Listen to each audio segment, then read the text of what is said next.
Contempla por unos segundos a nuestro planeta. Ahora, observa su cantidad de agua. Resulta abismal la diferencia contra la superficie de la Tierra.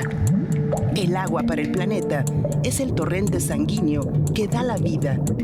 Le permite regular a todos los ecosistemas y conservarlos en perfecto equilibrio. El agua es tan valiosa como la vida misma. En todo nuestro alrededor se manifiesta increíblemente de diferentes formas.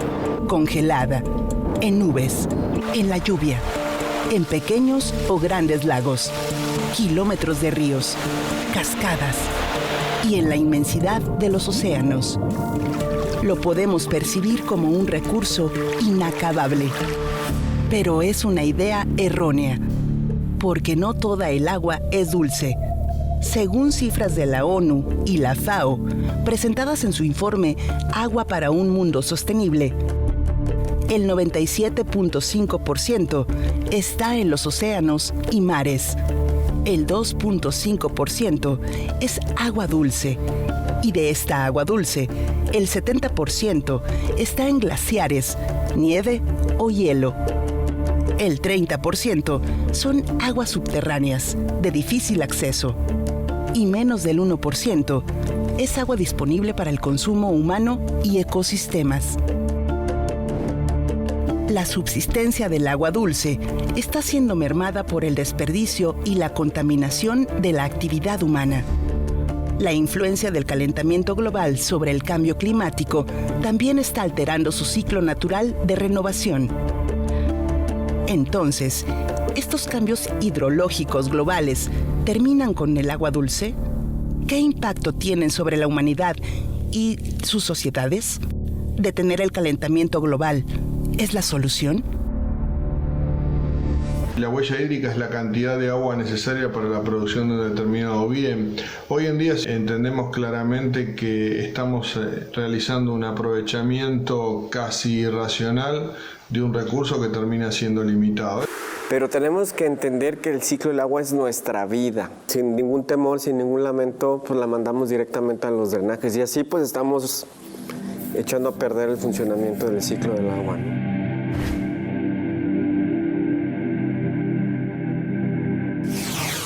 Today I'm appealing for leadership from politicians, from business and scientists, and from the public everywhere. Scientists have been telling us for decades, over and over again, and far too many leaders have refused to listen. And we see the results. The world is changing before our eyes.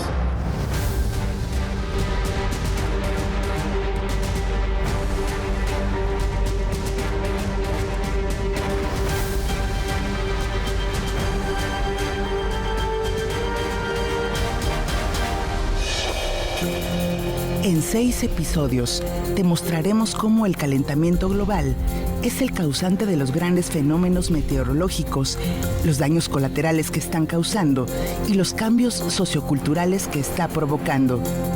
Pero también conocerás esperanzadoras acciones internacionales, científicas y sociales que se están llevando a cabo para frenar el calentamiento global. NSC presenta la serie 1,5 grados, el límite.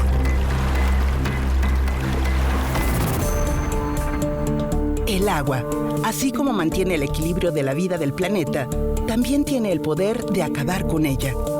El cambio climático propicia alteraciones meteorológicas que desatan la furia de la naturaleza. La ONU, en su informe Desarrollo Sustentable, dice: las inundaciones y otros desastres relacionados con el agua representan el 70% de todas las muertes relacionadas con desastres naturales. La mayoría de los peligros naturales que afectaron durante 2018 a casi 62 millones de personas en el mundo estuvieron asociados con fenómenos meteorológicos y climáticos extremos, advirtió la Organización Meteorológica Mundial. De acuerdo con la 25ª edición de la Declaración de la Organización sobre el Estado del Clima Mundial, correspondiente a 2018, las inundaciones continuaron como el fenómeno con mayor número de afectados, más de 35 millones de personas. Los datos del informe se obtuvieron tras el análisis de 281 fenómenos registrados por el Centro de Investigación de la Epidemiología de los Desastres y por la Estrategia Internacional de las Naciones Unidas para la Reducción de los Desastres. La OMM señaló que los huracanes Florence y Michael fueron 2 de los 14 desastres que se produjeron el año pasado en Estados Unidos, donde dejaron daños por $49,000 millones y más de 100,000 muertos, mientras que el tifón Mangkhut, que azotó a Filipinas, Hong Kong y China, afectó a más de 2.4 millones de personas y dejó alrededor de 134 muertos. El reporte se refirió además a las más de 1.600 muertes en Europa, Japón y Estados Unidos, que estuvieron relacionadas a las intensas olas de calor y a los incendios forestales. En el último país, estos desastres causaron daños materiales por un valor de casi $24,000 millones. Notimex. En el año 2030 tenemos una perspectiva donde la oferta y la demanda mundial de agua nos están mostrando un gap, es decir, un puente roto entre la disponibilidad de agua y su demanda del 60%, lo que significa que vamos a tener que decidir entre el agua que se utiliza para una cosa o para la otra, es decir, para agricultura o para industria, o para consumo doméstico o para las otras especies. Pero de alguna manera lo que sabemos claramente hoy es que no alcanzaría para todos en la disponibilidad que tenemos. Bueno, los cambios hidrológicos que está provocando el calentamiento global, pues trae como consecuencia una afectación directa en el comportamiento del ciclo del agua, desestabiliza la naturaleza, pues demasiada agua es malo, pero después también tenemos nada de agua, entonces estos contrastes en las diferentes localidades pues está afectando la disponibilidad de los recursos hídricos para la vida, ¿no? En un momento dado y para la economía. Cuando llegan las ciudades, entendiendo que las ciudades están en toda el área que ocupan, urbanizando entre un 80 hasta 90% de la superficie terrestre, pues esa agua nos infiltra. Los sistemas hidráulicos, o también conocidos hidrosanitarios, afectan al ciclo del agua cuando no son conceptualizados, diseñados y construidos bajo un enfoque sustentable. El agua tiene que estar presente en todos los sistemas hidrológicos para mantener su equilibrio. A través de su ciclo natural, proporciona los nutrientes que dan vida a los ecosistemas y a la vida humana. Hoy en día, agonizan silenciosamente los ecosistemas relacionados con el agua. Chile es un país que está viviendo las consecuencias de algunos cambios hidrológicos causados por el cambio climático. Este terreno árido fue hasta hace un tiempo la laguna Aculeo, uno de los principales atractivos turísticos de Chile. Los residentes de la zona, ubicada a 70 kilómetros al suroeste de Santiago, ven con tristeza el paisaje actual. Había mucha lancha, mucho kayak, toda la gente tenía acá sus lanchas, sus cosas, y de un momento a otro tuvieron que llevarse todo porque ya no había agua, no había donde poder ocupar todo lo que tenían. Así que la gente fue cada vez menos y así fuimos matando la laguna de a poco, que ahora encuentro que está muerta. El nivel del agua comenzó a descender de forma paulatina en 2011, hasta que en mayo pasado la laguna se secó totalmente. Se cree que en los próximos años la cantidad de lluvia seguirá bajando producto de los efectos del cambio climático. Con ello, también se mermó el medio de vida de los 10,000 habitantes de la zona que atendían al turismo de verano. O sea, antes mi abuelo todos contaban que llovía una semana torrencial y ahora con suerte llueve 2 días. No, nada. Y se lo fue la laguna, se lo fue el turismo, murió el camping, los negocios, todo acá. También existen otros factores que aumentaron la presión sobre la cuenca y colaboraron con su vaciamiento.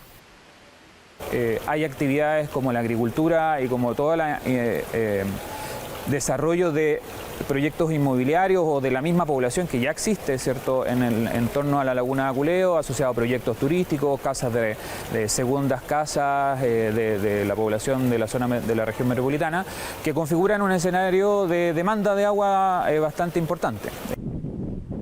Cerca del 70% de la población chilena vive en zonas de sequía o donde la cantidad de lluvia ha disminuido. Expertos advierten que hasta 2030 la temperatura del agua seguirá subiendo y las cuencas del centro del país experimentarán disminuciones de hasta un 30%.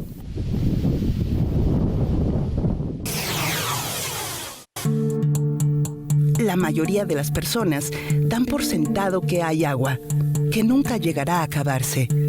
Lo que les importa es abrir la llave y que salga el agua. Conocen la fuente, pero no en dónde se origina. Pareciera que se quisiera acabar con el agua. Su gestión para la producción de alimentos, bienes de consumo, el crecimiento de las urbes y el estilo de vida que se da en ellas está creando el caos que amenaza la paz y la vida del planeta. En la Agenda 2018-2028 de la ONU, Desarrollo Sostenible, Agua Limpia y Saneamiento, advierte: para el año 2050 se espera que al menos un 25% de la población mundial viva en un país afectado por escasez crónica y reiterada de agua dulce. La sequía afecta a algunos países más pobres del mundo. Se recrudece el hambre y la desnutrición. La escasez de agua afecta a más del 40% de la población mundial y este porcentaje podría aumentar. La escasez de agua ya ha sido un factor de conflictos. En 2017 surgieron en Damasco. Damasco sufre por agua y electricidad. Así lo denunciaron el jueves las Naciones Unidas, que aseguran que los 4 millones de personas que viven en la capital siria están privados de agua desde el 22 de diciembre, como consecuencia de los combates entre el régimen y los rebeldes por el control de la principal fuente de abastecimiento.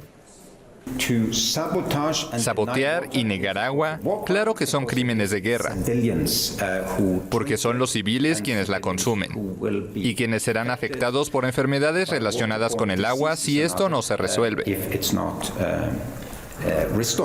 Asimismo, en Damasco solo se cuenta con 12 horas diarias de corriente eléctrica a causa de la falta de combustible para alimentar las centrales eléctricas. Hasta ahora, la capital siria había permanecido relativamente al margen de la guerra civil en el país, que ha dejado desde 2011 más de 310.000 muertos. La ONU aseguró que es difícil atribuir la responsabilidad de la carencia de agua a alguna de las partes en el conflicto. Aunque el régimen de Bashar al-Assad y los rebeldes han cesado sus combates en la mayor parte del país gracias a un acuerdo de cese al fuego, los enfrentamientos han continuado en Wadi Barada, un sector clave rebelde donde se encuentran las principales fuentes de abastecimiento de agua potable para Damasco y sus alrededores.